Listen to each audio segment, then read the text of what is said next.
So this is my new boat. I'm not going to take the full cover off because it's Washington. I got a new sound system in it. The interior, as you can see, is actually really nice.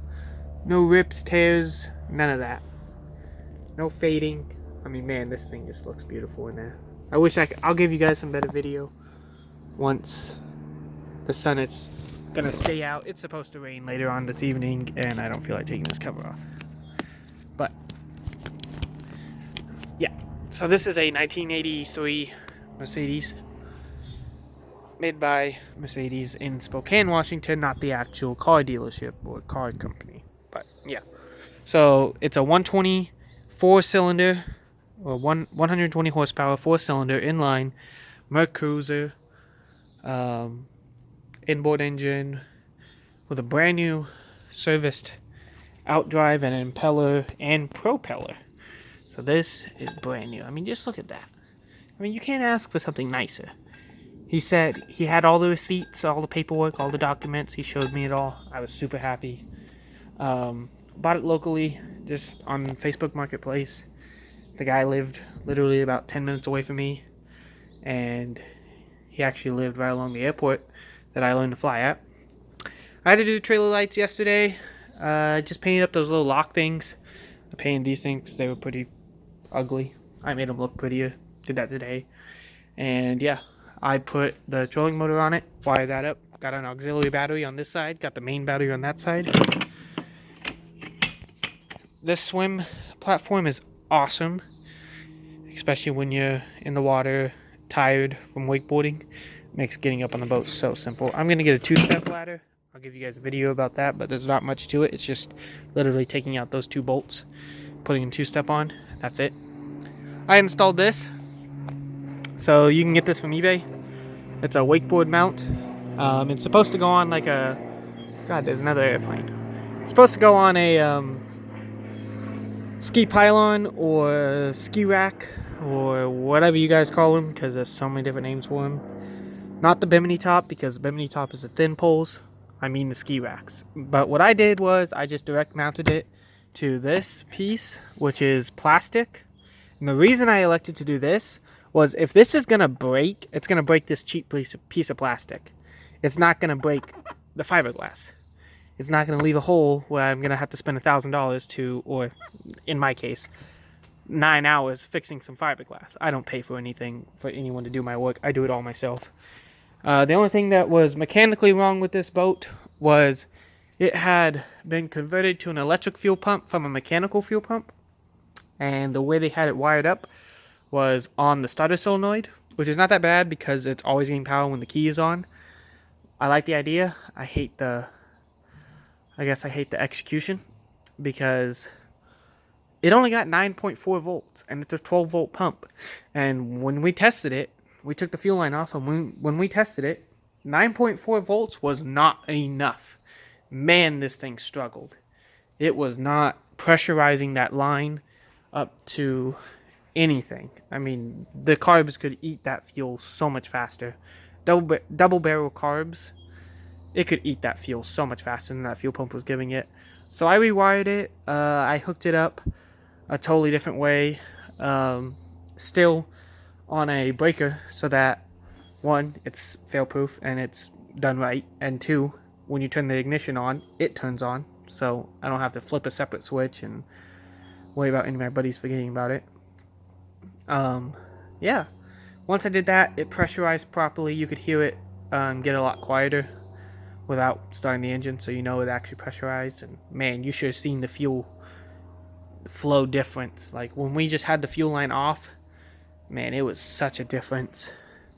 So simple stuff. I mean, we're talking, I took 3 days to just think about it, really.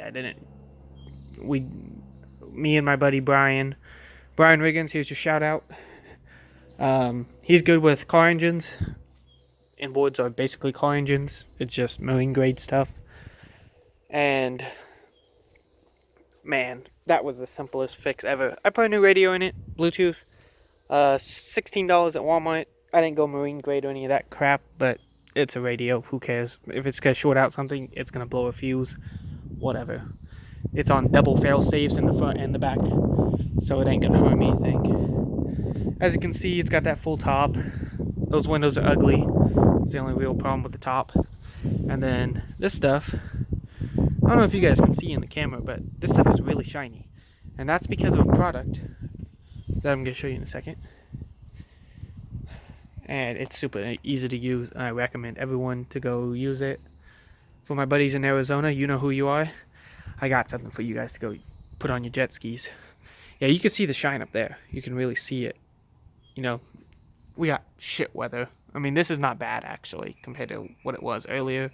But I'm not going to take the top off because it's supposed to get shit again today. Thanks, Washington. So, yeah. Came on a easy loader trailer, which is in great condition. All the bearings and the rollers are brand new.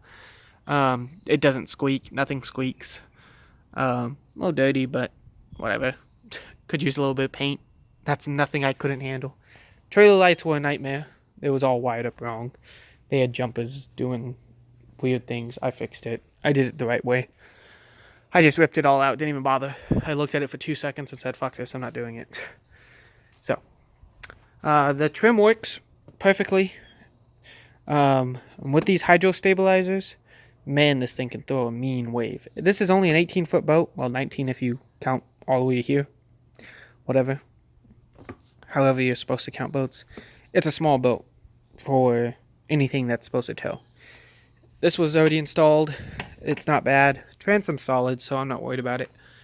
There's not a lot of wood rot in there. A little bit on one corner, but not soft at all. Just the bare... Just a little bit of bare wood. No big deal. I'm not going to worry about it. It's nothing... It's nothing that is not fixable by any means. And the bottom of this boat is just perfect.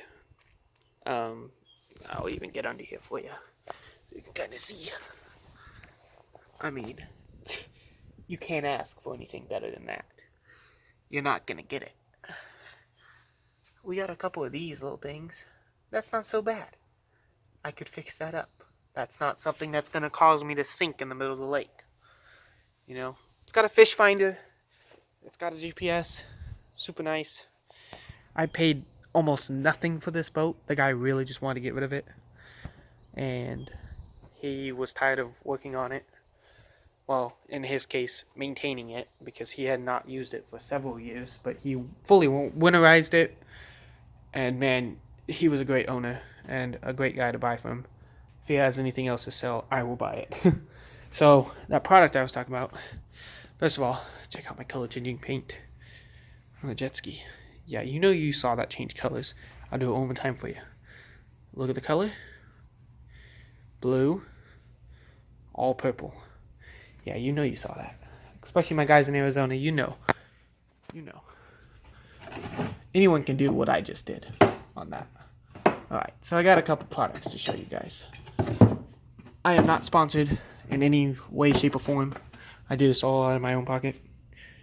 So, this stuff, Premium Cleaner Wax, whatever, by Star Brittle, however you say it. I don't care. It's available at Walmart. It's like $18. It's kind of expensive, but this bottle will last you forever.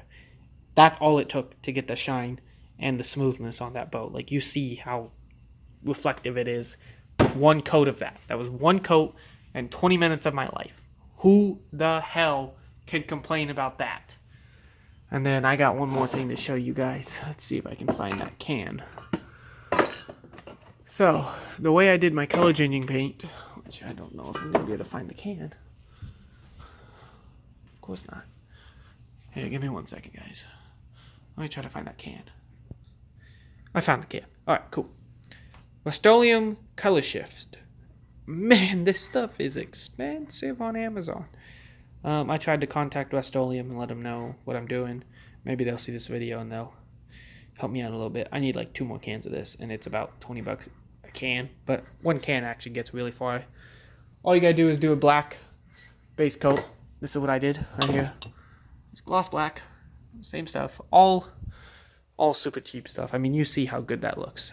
That's awesome to walk around a jet ski and watch it change colors in the garage. It's kind of shitty, but you still get the gist of it.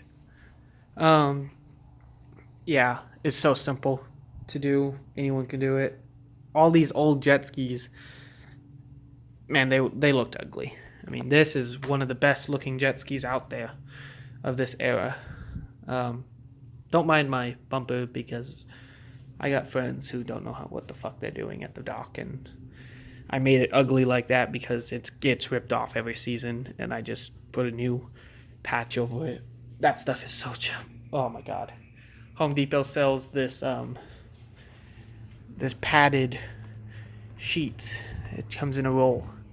Man, that stuff is awesome. Rip it off, put it back on. $9.